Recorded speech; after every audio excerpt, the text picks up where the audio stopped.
नमस्कार दोस्तों, मैं रविशेखर कुमार अपने एजुकेशनल चैनल जीएस सब्सक्राइबर पर एक बार पुनः आपका स्वागत करता हूं। दोस्तों, जैसा कि हम सभी लोग जानते हैं कि बिहार दरोगा मेंस का एग्ज़ाम आपका अप्रैल महीना में ले लिया जाएगा। इस बात को ध्यान में रखते हुए हमने इससे संबंधित सेट चलाने का फैसला किया है, जिसमें 75 सवाल आपके जीएस से होंगे, जबकि 75 सवाल आपका जो होगा वो मैथ और रीजनिंग से होगा। हालांकि हम लोग यह भी जानते हैं कि दरोगा में मात्र आपके सामने 100 सवाल रहेंगे, जिसमें 75 सवाल आपका जीएस से रहेगा, जबकि 25 सवाल में आपका मैथमेटिक्स और रीजनिंग रहेगा। लेकिन यहाँ बढ़ा करके कुछ दिया जा रहा है। आशा करते हैं यह आपके लिए ज़्यादा से ज़्यादा फायदा कारक होगा। तो आइए हम लोग अपना पहला सवाल देखते हैं। तराइन के द्वितीय युद्ध जो 1192 में हुआ है, वह किसके किसके बीच हुआ है? तो दोस्तों, तराइन का द्वितीय युद्ध जो हुआ है वह मोहम्मद गौरी और पृथ्वीराज चौहान के बीच में हुआ है, जिसमें मोहम्मद गौरी ने पृथ्वीराज चौहान को हराया है। इसलिए आंसर आपका डी होगा। अगर हम तराइन के प्रथम युद्ध की बात करें तो तराइन का प्रथम युद्ध 1191 ईस्वी में हुआ था। यह युद्ध पृथ्वीराज चौहान और मोहम्मद गौरी के बीच हुआ था, जिसमें पृथ्वीराज चौहान ने मोहम्मद गौरी को पराजित किया, जबकि द्वितीय युद्ध जो हम देख रहे हैं इसमें मोहम्मद गौरी ने पृथ्वीराज चौहान को पराजित किया है। आइए हम लोग दूसरा सवाल को देखते हैं। इनमें से किस फसल का ज्ञान वैदिक काल के लोगों को नहीं था? जिसमें ऑप्शन है आपका एक जौ, बी गेहूं, सी चावल और डी तंबाकू। तो दोस्तों, तंबाकू की जानकारी वैदिक काल के लोगों को नहीं था, जबकि जौ, चावल, गेहूं से वे लोग परिचित थे। इसलिए आंसर हमारा यहाँ डी होगा। तीसरा सवाल है कि लेखकों और पुस्तकों के निम्नलिखित जोड़ों में कौन सा सही नहीं है? तो दोस्तों, यहाँ पर देखेंगे ए में है विशाख दत्त की पुस्तक मुद्रा राक्षस, यह सही है। कौटिल्य का पुस्तक है अर्थशास्त्र, यह भी सही है। मेगास्थनीज की पुस्तक है इंडिका, यह भी सही है। जबकि नागार्जुन का यहाँ ध्रुव स्वामिनी दिया गया है, यह गलत है। दोस्तों, ध्रुव स्वामिनी किताब के लेखक हैं जयशंकर प्रसाद। तो इस हिसाब से हम लोग देखते हैं कि 3 का आंसर हमारा डी होता है। चौथा है राष्ट्रकूट साम्राज्य का प्रवर्तक कौन था? तो दोस्तों, ऑप्शन ए दंती दुर्ग, यही आपका आंसर होगा। उसके बाद पांचवा सवाल हम लोग देखते हैं कि सन 1329 और 1330 के बीच किसने तांबे के सिक्के के रूप में प्रमाण स्वरूप मुद्रा प्रचलित की थी? तो दोस्तों, यह जो काम किया था, यह काम किया गया है मध्यकालीन सुल्तान जो मोहम्मद बिन तुगलक हैं, उनके द्वारा यह काम किया गया है, यह सिक्का चलाया गया है। दोस्तों, यहाँ से एक दो और महत्वपूर्ण बिंदु है, जिसे आप नोट कर लें तो ज़्यादा बढ़िया रहेगा। जैसे मोहम्मद बिन तुगलक जो हैं वह गयासुद्दीन तुगलक के पुत्र हैं। इनके बारे में इतिहासकार कहते हैं कि यह अपने समय का सर्वाधिक शिक्षित, विद्वान एवं योग्य व्यक्ति था। साथ ही साथ इसे इतिहासकारों ने इसे स्वप्नशील, पागल, रक्त पिपासु भी कहा है। और इसी के द्वारा जो है सांकेतिक मुद्रा का चलन किया गया था। यानी कि सांकेतिक मुद्रा चलाने वाला भी और कोई नहीं बल्कि मोहम्मद बिन तुगलक ही था। तो इसे आप ध्यान में रखेंगे, यहाँ से सवाल आपको देखने के लिए मिल सकते हैं। छठा नंबर का सवाल है, यानी कि अगर आंसर हम यहाँ देखें तो मोहम्मद बिन तुगलक हुआ, आंसर सी हमारा हो जाता है। 6 नंबर का सवाल हम लोग देखते हैं, मुगल प्रशासन व्यवस्था में मनसबदारी प्रणाली को किसने प्रारंभ किया? तो दोस्तों, ऑप्शन बी अकबर के द्वारा यह शुरू किया गया था। अगर हम यहाँ पर यह देखें कि अकबर अपने दरबार में नवरत्नों को रखता था, ठीक उसी तरह से अगर हम देखें तो जब गुप्त काल हम लोग पढ़ रहे थे, आप हमारा गुप्त काल से संबंधित वीडियो देखेंगे तो उसमें आपको पता चलेगा कि ये जो हमारा है चंद्रगुप्त द्वितीय, जिसने आपका विक्रमादित्य का उपाधि भी धारण किया है, उसने भी अपने दरबार में नवरत्न को रखा था। तो यहाँ एक बार पुनः आप ध्यान में देंगे, मुगल प्रशासन व्यवस्था में मनसबदारी प्रणाली को किसने प्रारंभ किया? तो दोस्तों यह अकबर ने किया था, इसलिए आंसर इसका बी होगा। उसके बाद यहाँ सुमेलित करने के लिए दिया हुआ है, इसे आप ध्यान में रखेंगे। कहता है कि इनमें से सही को मेल के रूप में बैठाएं। अगर हम देखें तो शीत युद्ध 4 से संबंधित है, यानी कि ए का 4। शीत युद्ध यूएसए बनाम सोवियत समाजवादी गणतंत्र संघ के साथ हुआ, यह सही है।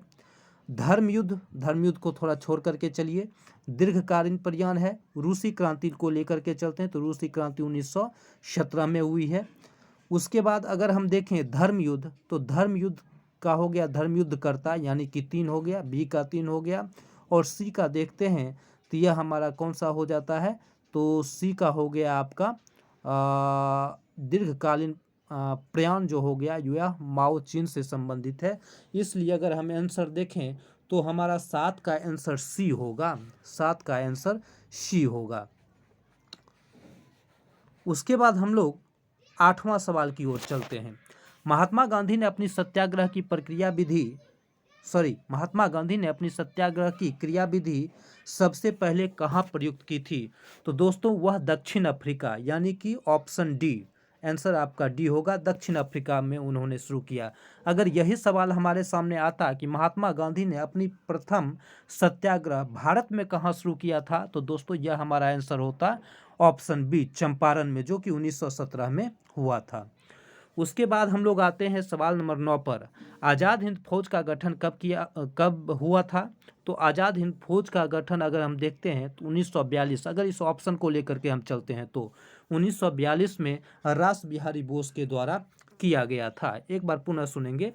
9 नंबर का आपका सवाल है कि आज़ाद हिंद फौज का गठन कब हुआ था? तो 1942 में रास बिहारी बोस के द्वारा किया गया था। दोस्तों एक जगह ध्यान देंगे, रास बिहारी बोस के द्वारा जो किया गया है यह जापान में किया गया था, यानी कि टोक्यो में किया गया था।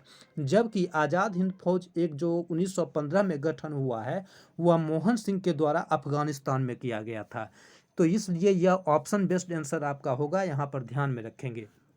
एक जगह आप कहीं सर्च करेंगे तो आपको मिलेगा कि आज़ाद हिंद फौज का गठन मोहन सिंह के द्वारा 1915 में अफगानिस्तान में किया गया, जबकि दूसरी जगह पर आपको देखने के लिए मिलेंगे आज़ाद हिंद फौज का गठन रास बिहारी बोस के द्वारा जापान की राजधानी टोक्यो में 1942 में किया गया। तो यहाँ ऑप्शन में 1942 है, इसलिए आप यहाँ ध्यान में रखेंगे कि आपका ऑप्शन बी होगा, यही आपका आंसर होगा। उसके बाद 10वां सवाल हम लोग देख रहे हैं, देश बंधु की उपाधि किसके साथ संबंधित है? तो यह सी.आर. दास यानी चित्तरंजन दास से संबंधित है। ऑप्शन आपका हो जाएगा आंसर में सी। एक चीज़ और ध्यान में रखेंगे, चूंकि बिहार से संबंधित एग्जाम है तो यहाँ पर ध्यान में रखेंगे कि 1922 में अगर आप देखेंगे तो गया में भारतीय राष्ट्रीय कांग्रेस का सम्मेलन हुआ था, भारतीय राष्ट्रीय कांग्रेस का सम्मेलन हुआ था। तो उसकी अध्यक्षता भी जो है सो सी.आर. दास के द्वारा किया गया था, इसे आप ध्यान में रखेंगे। उसके बाद हम लोग देखते हैं 11 नंबर सवाल। 11 नंबर सवाल है कि अपने काल का महान संगीतज्ञ तानसेन किसके दरबार में रहते थे? तो दोस्तों वह अकबर के दरबार में रहते थे। आंसर आपका हो गया बी, ऑप्शन नंबर बी। यहाँ पर एक चीज़ और ध्यान में रखिए, जैसे कि हमने पहले आपको बताया था कि अकबर के समय में भी नवरत्न रहते थे, यानी कि उनके दरबार में नवरत्न रहते थे। नवरत्न से मतलब होता है 9 अलग अलग विषयों के महत्वपूर्ण जानकार। तो यह जो तानसेन है वह संगीतज्ञ थे, इन्हें संगीत सम्राट के नाम से भी जाना जाता था। यह अकबर के दरबार में रहते थे।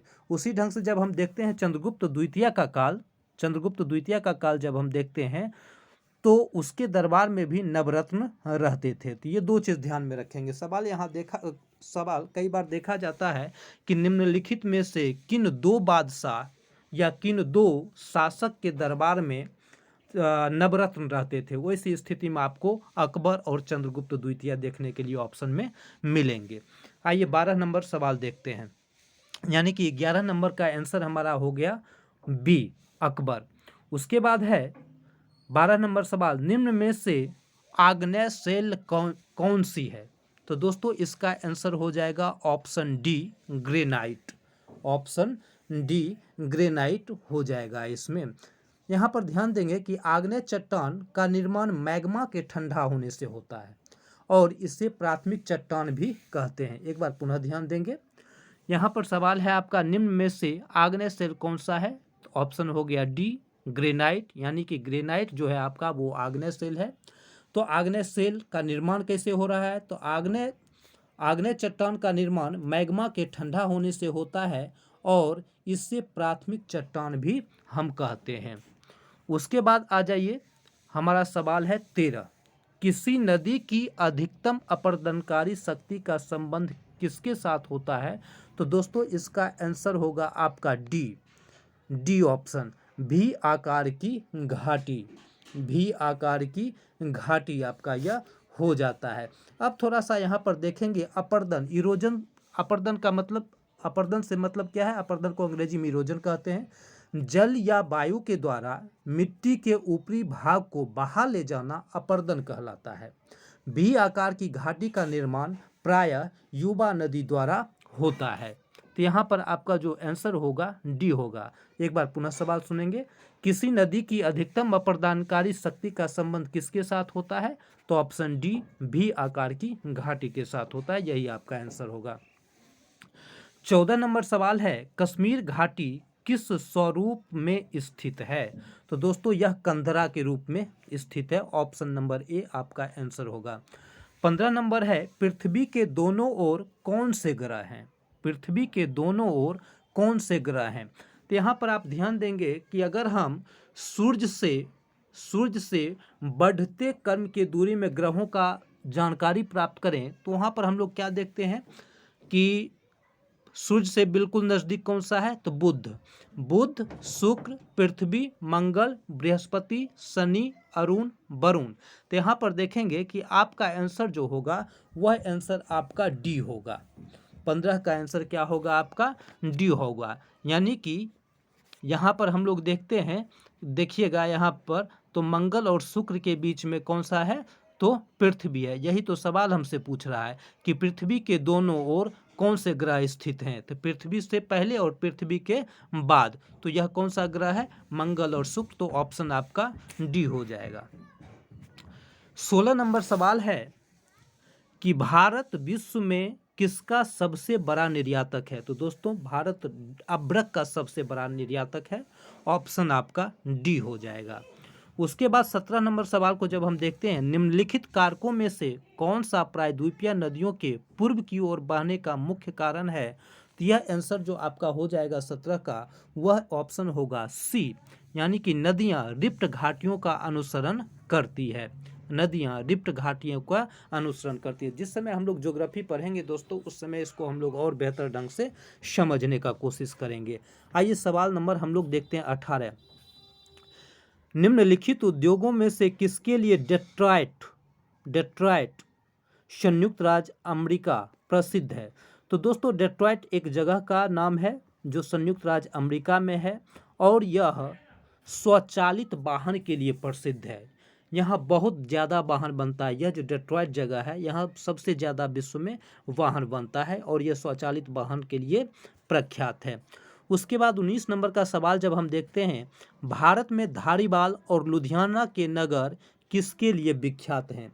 तो भारत में धारीबाल और लुधियाना जो है वह आप ऊनी वस्त्रों के लिए देखेंगे ज़्यादा विख्यात है। तो आंसर आपका होगा बी, ऊनी वस्त्रों के लिए। दोस्तों धारीबाल जो है वह पंजाब में स्थित एक जगह है। धारीबाल पंजाब में स्थित एक जगह है। तो वही कहता है कि भारत में धारीबाल और लुधियाना के नगर किसके लिए सुविख्यात है? तो ऊनी वस्त्रों के लिए। ऑप्शन होगा बी आंसर में आपका। उसके बाद 20वां नंबर सवाल है, रेशे वाली फसलें कौन सी है? रेशे वाली फसलें कौन सी? तो आप इसमें देखेंगे कि कपास, सनई, पटसन और मेस्टा, यह जो है रेशे वाली फसल है। यानी कि आंसर हो जाएगा आपका ऑप्शन सी। 20 का आंसर होगा ऑप्शन सी, कपास, सनई, पटसन और मेस्टा। उसके बाद 21वां नंबर हम लोग देखते हैं, निम्नलिखित बंदरगाहों में से कौन सा भारत के पूर्वी तट पर स्थित है? तो दोस्तों ऑप्शन नंबर डी, पारादीप जो है वह यह बंदरगाह जो है भारत के पूर्वी तट पर स्थित है, जबकि कांडला, कोच्चि, मार्मुगाओ जो है यह आपके भारत के पश्चिमी तट पर स्थित है। 22 नंबर सवाल है, मुगल काल की राजभाषा क्या थी? तो ऑप्शन डी फारसी, यानी कि मुगल काल की राजभाषा जो थी वह फारसी थी। आइए हम लोग 33 नंबर का सवाल देखते हैं, भारत में निम्नलिखित में से कौन सा सबसे बड़ा नियोक्ता है, यानी कि सबसे ज़्यादा सर्विस देने वाला एम्प्लॉयर जो होता है वो है? तो दोस्तों वह है भारतीय रेल। भारतीय रेल को अगर आप देखें तो यह जो है सो एशिया में प्रथम स्थान रखता है। भारत एशिया में प्रथम स्थान इस मायने में रखता है, जबकि विश्व में यह दूसरा स्थान रखता है। इसलिए आंसर आपका हो जाएगा सी। 24 नंबर, भारतीय रिजर्व बैंक किस प्रणाली के अनुसार नोट जारी करता है? तो ऑप्शन सी आंसर होगा न्यूनतम आरक्षण प्रणाली। न्यूनतम आरक्षण प्रणाली, थोड़ा यहाँ पर देखेंगे, न्यूनतम आरक्षण प्रणाली के तहत ही, यानी कि इस प्रणाली के तहत, यानी न्यूनतम प्रणाली आरक्षण प्रणाली के तहत आरबीआई को 200 करोड़ रुपये के स्वर्ण और विदेशी मुद्रा भंडार हमेशा बनाए रखना होता है, जिसमें कम से कम करीब 115 करोड़ रुपये का स्वर्ण भंडार होना चाहिए। यह इसी से संबंधित होता है। तो एक बार पुनः देखेंगे, भारतीय रिजर्व बैंक किस प्रणाली के अनुसार नोट जारी करता है? तो वह न्यूनतम आरक्षण प्रणाली, यानी कि ऑप्शन सी इसका आंसर होगा। उसके बाद है 25 नंबर का सवाल, भारत की वित्तीय राजधानी कौन सी है? तो आप सभी लोग जानते होंगे, ऑप्शन ए होगा, यानी कि मुंबई भारत का वित्तीय राजधानी है।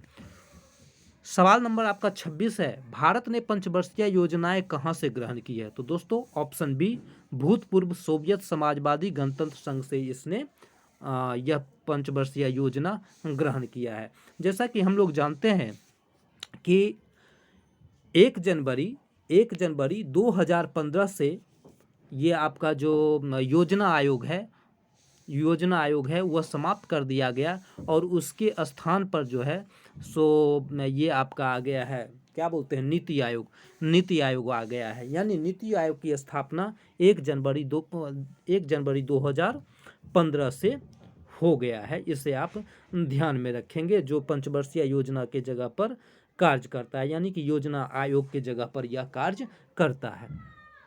उसके बाद हम लोग 27 नंबर का सवाल देखते हैं, यानी कि 26 का आंसर देखें तो ये हो गया हमारा ऑप्शन बी। 27 नंबर में आते हैं, भारत में केंद्र राज्य वित्तीय संबंधों में गाडगिल फार्मूला कहाँ प्रयोग में आता है?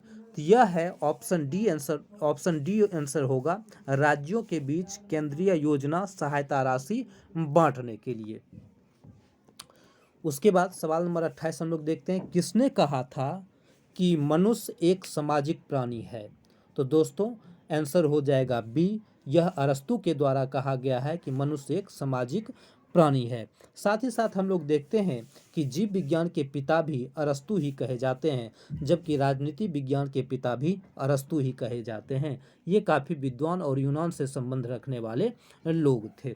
उसके बाद है 29 नंबर सवाल, कारखानों अथवा खानों में कोई व्यक्ति नियुक्त नहीं किया जा सकता जब तक कि उसकी आयु कम से कम 14 वर्ष ना हो जाए, यानी कि आंसर आपका बी होगा। एक बार पुनः देखेंगे, कारखानों अथवा खानों में कोई व्यक्ति नियुक्त नहीं किया जा सकता जब तक कि उसकी आयु कम से कम 14 वर्ष ना हो जाए। दोस्तों जब आप देखेंगे भारतीय संविधान का अनुच्छेद 24 देखेंगे, तो अनुच्छेद 24 में यह कहा गया है कि 14 वर्ष से कम बच्चों को किसी कारखाने या खानों में या जो खतरनाक जगह होता है वहाँ काम पर नहीं लगाया जा सकता है। तो इसे आप ध्यान में रखेंगे, अनुच्छेद 24 में भी इस बात का चर्चा किया गया है।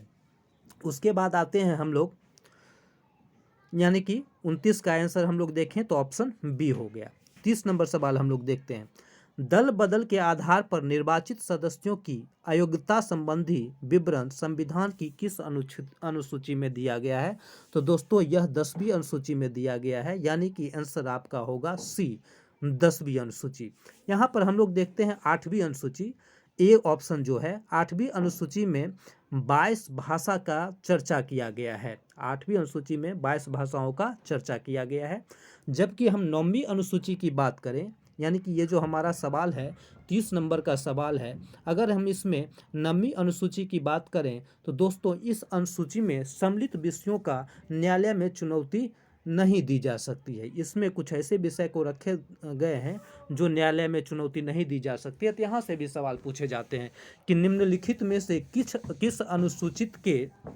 अनुसूची में वर्णित विषयों पर न्यायालय कोई अपना जो है सो न्यायालय के अधिकार क्षेत्र में नहीं है। इस प्रकार का बात आप ध्यान में रखिए कि निम्नलिखित में से किस अनुसूची में बने विषयों पर न्यायालय हस्तक्षेप नहीं कर सकता है, तो वह 9वीं अनुसूची है। एक चीज़ और ध्यान में देंगे दोस्तों, इस 9वीं अनुसूची को प्रथम संविधान संशोधन 1951 के द्वारा जोड़ा गया है। और यह जो जोड़ा गया है आपको 9वीं अनुसूची, वह 1951 यानी 1951 के प्रथम संविधान संशोधन के द्वारा। जबकि हम यहाँ पर देखें 11वीं अनुसूची के बारे में, तो 11वीं अनुसूची आपको जो जोड़ा गया है वह 73वें संविधान संशोधन 1992 के द्वारा, यानी भारतीय संविधान में 11वीं अनुसूची जो है वह जोड़ा गया है 73वें संविधान संशोधन 1992 के द्वारा। इसमें पंचायत की शक्ति और विकास के बारे में चर्चा किया गया है। आइए हम लोग 31 नंबर का सवाल देखते हैं। निम्नलिखित भारत के राष्ट्रपतियों को क्रमानुसार उत्तरोत्तर प्रारंभिक से अंतिम की ओर ले जाएं, यानी कि आंसर आपका डी होगा दोस्तों, 2143, यानी कि 31 का आंसर होगा ऑप्शन डी। अगर 32 को हम लोग देखें तो 32 है, चुनाव के समय किसी चुनाव क्षेत्र में चुनाव प्रचार कब बंद करना होता है, तो दोस्तों इसका आंसर आपको हो जाएगा डी। इसका आंसर हो जाएगा आपको डी। यहाँ पर आप ध्यान देंगे कि मतदान के दिन से 48 घंटा पहले जो है वह चुनाव प्रचार बंद हो जाता है, यानी कि आंसर आपका यहाँ पर डी हो जाएगा। आइए उसके बाद हम लोग देखते हैं 34 नंबर का सवाल। निम्नलिखित में से किसके अंतर्गत आने वाले विषयों पर नियम बना सकने का संसद को एकमात्र अधिकार है, तो दोस्तों संघीय सूची पर एक बार पुनः हम लोग सवाल देखते हैं। निम्नलिखित में से किसके अंतर्गत आने वाले विषयों पर नियम बना सकने का संसद को एकमात्र अधिकार है, यानी कि संघीय सूची। तो यहाँ पर थोड़ा सा ध्यान देंगे दोस्तों, संघीय सूची पर केवल और केवल संघ ही, केंद्र ही अपना नियम बना सकता है। जबकि हम लोग जानते हैं कि समवर्ती सूची में कुछ विषयों पर केंद्र बनाता है तो कुछ विषयों पर राज्य भी नियम बनाता है। जबकि राज्य सूची पर नियम बनाने का अधिकार केवल राज्यों को है। लेकिन एक अनुच्छेद है, कुछ अनुच्छेद दिया गया है जो थोड़ा सा ध्यान से हट रहा है, उसके बारे में मैं आपको बता दूं। तो यह अनुच्छेद के द्वारा क्या होता है कि राष्ट्र से संबंधित कुछ अगर महत्वपूर्ण तथ्य हो तो ऐसी स्थिति में राज्य सूची के नियमों पर भी कानून जो बनाएगा वह केंद्र बना सकता है। एक बार दोस्तों पुनः सुनेंगे, संघीय सूची में केवल संघ के द्वारा या केंद्र के द्वारा नियम कानून बनाए जाएंगे, जबकि समवर्ती सूची में राज्य और केंद्र दोनों बनाता है। अगर राज्य सूची की बात करेंगे तो यहाँ पर राज्य बनाता है, लेकिन राष्ट्र के महत्वपूर्ण तथ्यों से संबंधित अगर कुछ नियम होता है तो ऐसी स्थिति में राज्य सूची में भी केंद्र के द्वारा नियम बनाए जा सकते हैं। इसलिए यहाँ पर आंसर होगा आपका ए, 34 का ऑप्शन ए, यही आपका आंसर होगा। उसके बाद 35 नंबर सवाल हम लोग देखते हैं। लोकसभा में किसी विधेयक को धन विधेयक के रूप में कौन प्रमाणित करता है, तो यह लोकसभा अध्यक्ष करता है, इसलिए ऑप्शन आपका हो जाएगा डी।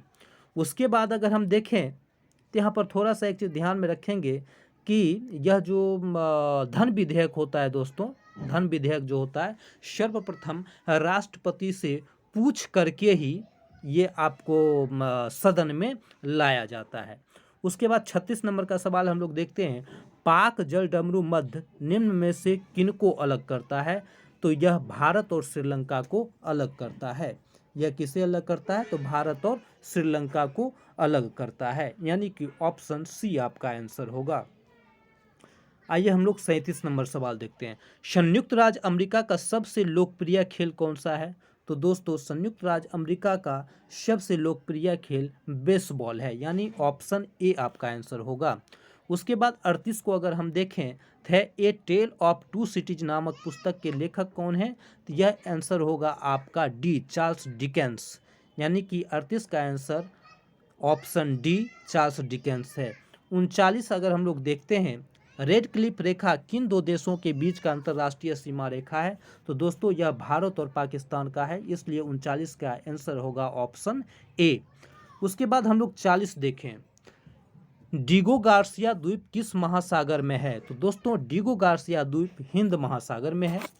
डिगो गार्सिया द्वीप हिंद महासागर में है। यहाँ एक तथ्य को और आप ध्यान में रखेंगे कि हिंद महासागर में ही सबसे बड़ा द्वीप मेडागास्कर है। सवाल पूछे जाते हैं कि मेडागास्कर द्वीप किस महासागर का सबसे बड़ा द्वीप है? तो दोस्तों यह हिंद महासागर का है। या मेडागास्कर द्वीप किस महासागर में स्थित है? तो वह हिंद महासागर में स्थित है। इस ढंग से इसे भी आप ध्यान में रखेंगे। उसके बाद हम लोग 41 नंबर सवाल को देखने के लिए जा रहे हैं।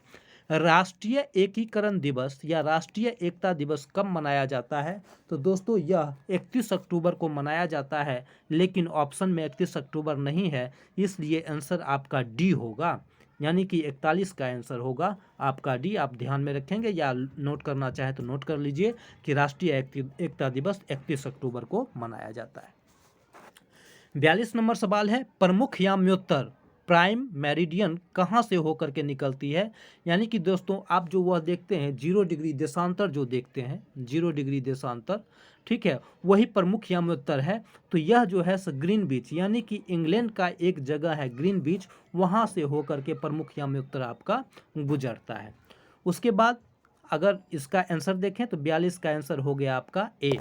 अब 43 नंबर सवाल हम लोग देख रहे हैं, सरकारी बंध पत्रों की बिक्री आय कौन से आय व्यय बजट शीर्षक के अंतर्गत होता है? तो दोस्तों ऑप्शन डी, पूंजीगत प्राप्तियां, यही आंसर है। थोड़ा सा इसको हम लोग देखते हैं कि सरकारी बंध पत्र होता क्या है।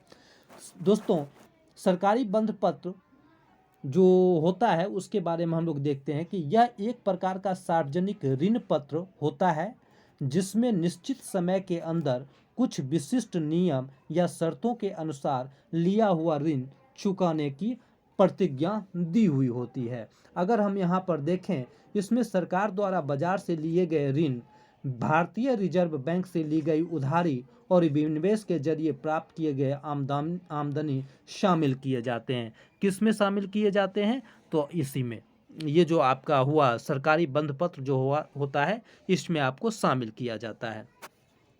उसके बाद हम लोग 44 नंबर सवाल देखते हैं, केंद्रीय चावल अनुसंधान संस्थान कहाँ स्थित है? तो यह कटक, ऑप्शन डी होगा आपका, ये सारे लोग जानते होंगे। 45 नंबर सवाल है, गुप्त राजवंश किस लिए प्रसिद्ध था? तो दोस्तों यह भी साम्राज्यवादी व्यवस्था था, यानी कि ऑप्शन आपका बी होगा। मैं आपको बता दूं कि गुप्त वंश के संस्थापक श्री गुप्त थे और गुप्त राजवंश या गुप्त काल को इतिहास का स्वर्ण काल भी कहा जाता है, इसे आप ध्यान में रखेंगे। उसके बाद 46वां सवाल है, किस भारतीय, यानी कि 45 का ऑप्शन हमारा बी हो गया, यानी कि आंसर हमारा बी हो गया। 46 नंबर सवाल है, किस भारतीय वैज्ञानिक को न केवल नोबेल पुरस्कार बल्कि भारत रत्न भी प्राप्त करने का गौरव मिला है? तो दोस्तों डॉक्टर सी.वी. रमन है, आंसर सी होगा, option number C, doctor C V. Raman. इन्होंने एक तरफ से नोबेल पुरस्कार भी प्राप्त किया है और दूसरी तरफ से उन्होंने भारत रत्न भी प्राप्त किया है। 47 नंबर सवाल है, किसको सामान्य बोलचाल में भारत का प्रक्षेपण पास्त्र पुरुष यानी मिसाइल मैन कहा जाता है? तो दोस्तों सभी लोग जानते होंगे आप में से कि डॉक्टर APJ अब्दुल कलाम को मिसाइल मैन के नाम से जाना जाता है, आंसर हो जाएगा ऑप्शन डी। उसके बाद हम लोग देखते हैं 48 नंबर सवाल, संकेताक्षरों TRAI यानी ट्राई से अभिप्राय क्या है? तो यहाँ पर हम लोग का सवाल है दोस्तों 48 नंबर का सवाल। तो 48 नंबर का सवाल का आंसर हमारा होगा option C, telecom regulatory authority of India. TRAI का फुल फॉर्म होता है telecom regulatory authority of India. अब हम लोग देखते हैं 49 नंबर, भारत के निर्वाचन आयोग द्वारा किस दल को पहले एक राष्ट्रीय दल के रूप में अमान्य घोषित करके बाद में फिर से मान्यता प्रदान कर दी गई है? तो दोस्तों यह है ऑप्शन नंबर बी, भारत का साम्यवादी दल, यानी कि मार्क्सवादी दल के साथ इस प्रकार का बात किया गया था। अब 50वां नंबर सवाल हम लोग देखते हैं कि डॉक्टर BR अम्बेडकर के जीवन पर आधारित जब्बार पटेल के कथा चलचित्र में डॉक्टर अंबेडकर की भूमिका किसने निभाई थी? तो 50 का आंसर है बी, मम्मूटी। मम्मूटी कलाकार हैं, उन्होंने उनकी भूमिका बनाई थी। अब दोस्तों यहाँ पर हम लोग देखते हैं विज्ञान एवं गणित। तो हमने आपको बताया था कि आपका GS से 75 सवाल मिलेंगे और 75 सवाल जो होगा वह गणित और रीजनिंग से संबंधित होगा। तो गणित और रीजनिंग का और बेहतर ढंग से आप प्रयास कीजिएगा कि आप बना सकें, चूँकि यह जो है सो आपको रिजल्ट देने में काफ़ी महत्वपूर्ण भूमिका निभाएगा। इसलिए आप इसे गणित को देखेंगे, आप खुद देखेंगे। विज्ञान तक हम लोग अभी रिवीजन करने के लिए जा रहे हैं। तो 51 नंबर का सवाल है, लौह का निम्नलिखित में से सबसे शुद्ध रूप कौन सा है? तो वह पिटवा लोहा होता है, यानी कि ऑप्शन डी आपका आंसर होगा। उसके बाद अगर हम देखें 52 जो है KMNO4 का प्रयोग किस रोग में किया जाता है? तो दोस्तों यह रोगाणुनाशी के रूप में किया जाता है। अगर हम यहाँ पर देखें KMNO4 तो यह पोटासियम परमैंगनेट होता है। KMNO4 को पोटासियम मैग्नेट कहते हैं और पोटासियम मैग्नेट को रोगाणुनाशी के रूप में उपयोग में लाया जाता है। अगर 53 नंबर का सवाल देखें, यानी कि 52 का आंसर हमारा हो गया ऑप्शन नंबर ए। 53 का सवाल हम लोग 53 नंबर सवाल देख रहे हैं, वह पदार्थ जो क्लोरीन के साथ अभिक्रिया कराने पर ब्लीचिंग पाउडर उत्पादित करता है वह है ऑप्शन नंबर बी, बुझा हुआ चूना। दोस्तों आंसर इसका होगा बी। एक बार पुनः सवाल को सुनेंगे, वह पदार्थ जो क्लोरीन के साथ अभिक्रिया कराने पर ब्लीचिंग पाउडर उत्पादित करता है। तो बुझा हुआ चूना को दोस्तों हम लोग कैल्शियम हाइड्रोक्साइड कहते हैं। बुझा हुआ चूना को क्या बोलते हैं? कैल्शियम हाइड्रोक्साइड कहते हैं। यानी कि आपको यहाँ पर ये सारा चीज़ दिया हुआ रहता और यहाँ पर आप बुझा हुआ चूना के जगह पर कैल्शियम हाइड्रोक्साइड भी दिया हुआ रह सकता है। इसलिए आप ध्यान में रखेंगे कि बुझा हुआ चूना का रासायनिक नाम जो है वो कैल्शियम हाइड्रोक्साइड होता है। 54 नंबर सवाल हम लोग देखते हैं कि निम्नलिखित में से किस यौगिक का एक न्यूनतम तापन मान होता है? तो दोस्तों वह है आंसर सी, लकड़ी, यानी कि ऑप्शन सी आपका यहाँ पर आंसर होगा। आइए उसके बाद हम लोग चलते हैं 55 नंबर देखते हैं। एक थर्मामीटर बनाने में एक ऐसा तत्व का उपयोग आवश्यक है जो, आप यहाँ पर देखेंगे, जो गर्म या ठंडा किया जाए तो उसमें समान परिवर्तन हो। यानी कि अगर हम देखें तो 55 का जो आंसर होगा वह ऑप्शन नंबर डी होगा। 55 का आंसर होगा ऑप्शन नंबर डी होगा।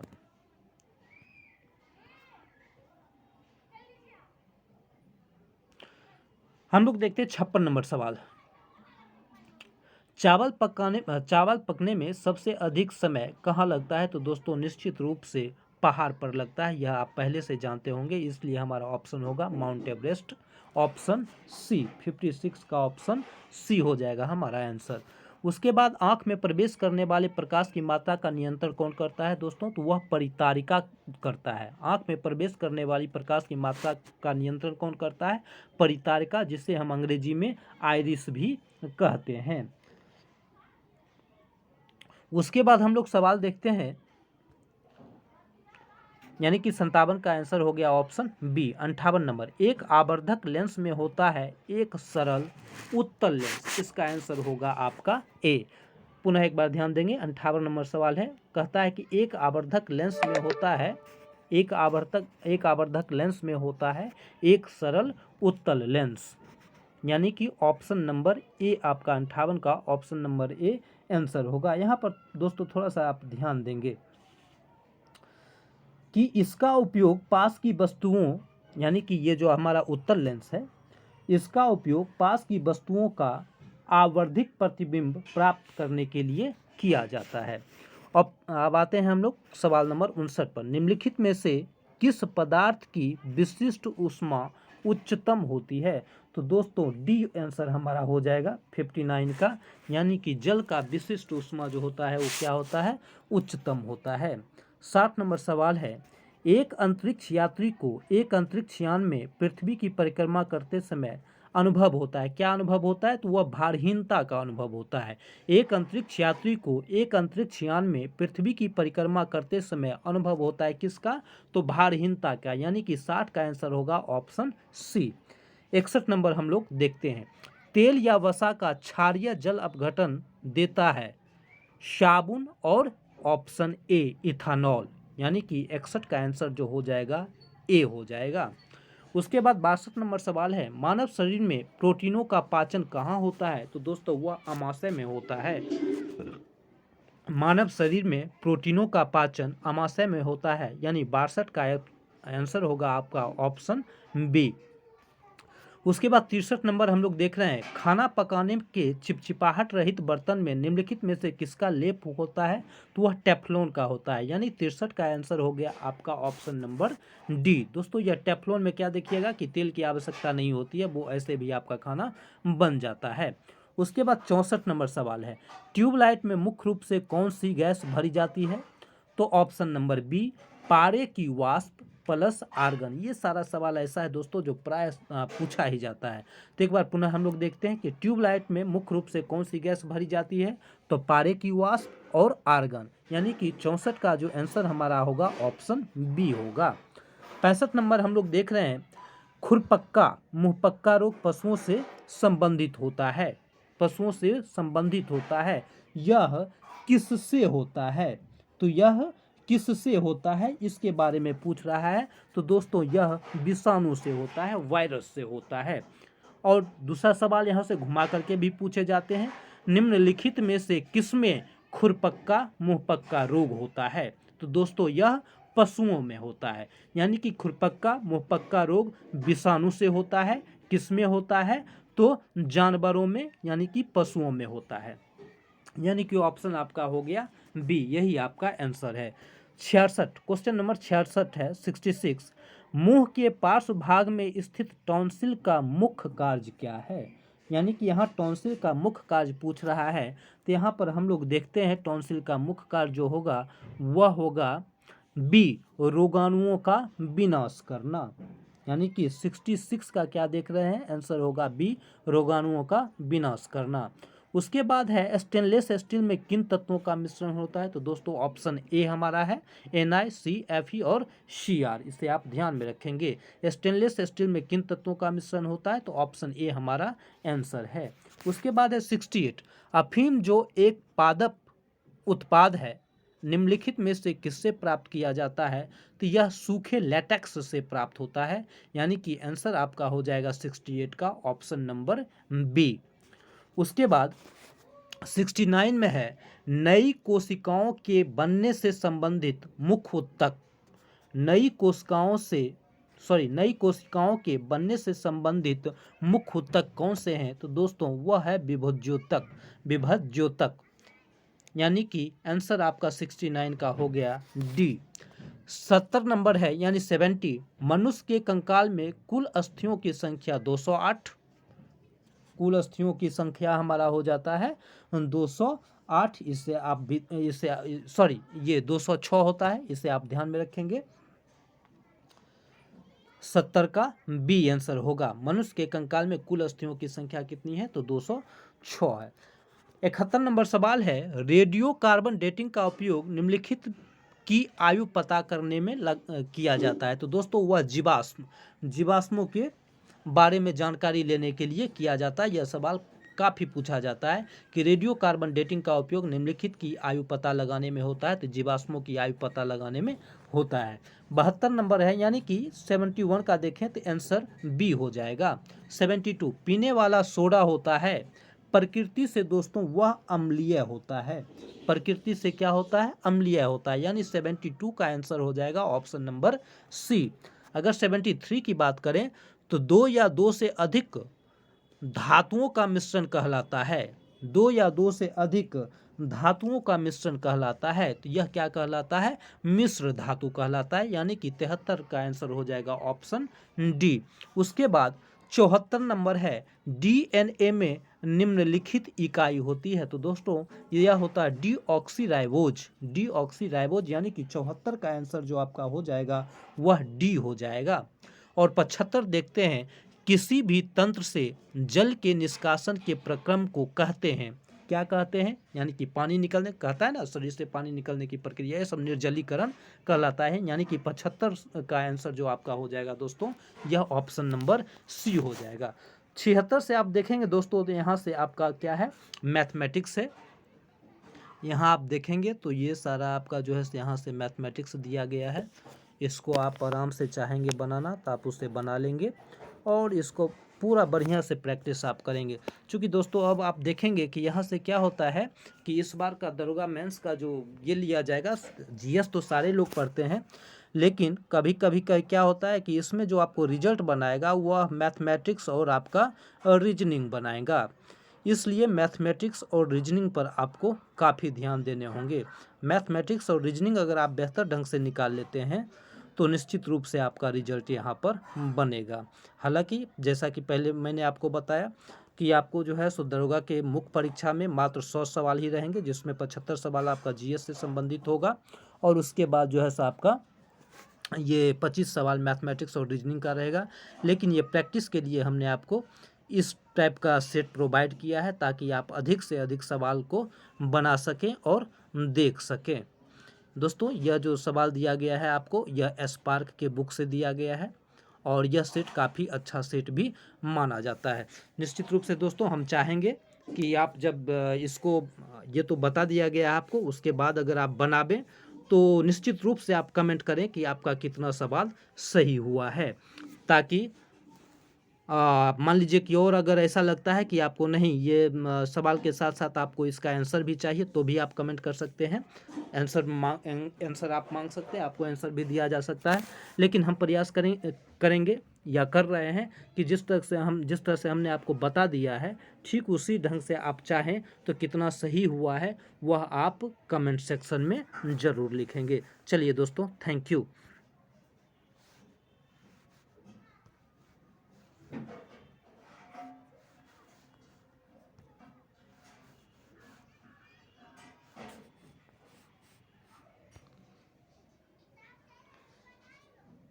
साथ ही साथ दोस्तों हमारी यह भी अभी कामना है कि आप निश्चित रूप से सफल हों और अपना और अपने परिवार का नाम रोशन कर सकें। चलिए, धन्यवाद।